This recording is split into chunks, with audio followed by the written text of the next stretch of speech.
लहरें गिनना। एक दिन अकबर बादशाह के दरबार में एक व्यक्ति नौकरी मांगने के लिए अर्जी लेकर आया। उससे कुछ देर बातचीत करने के बाद बादशाह ने उसे चुंगी अधिकारी बना दिया। बीरबल, जो पास ही बैठा था, यह सब देख रहा था।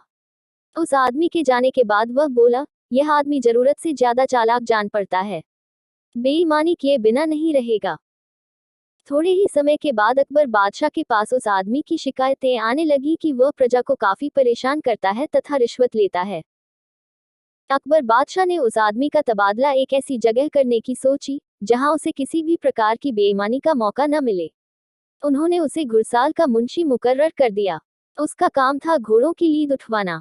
मुंशी जी ने वहां भी रिश्वत लेना आरंभ कर दिया। मुंशी जी साइसों से कहने लगे कि तुम घोड़ों को दाना कम खिलाते हो, इसलिए मुझे लीद तौलने के लिए भेजा गया है। यदि तुम्हारी लीद तौल में कम बैठी तो अकबर बादशाह से शिकायत कर दूंगा।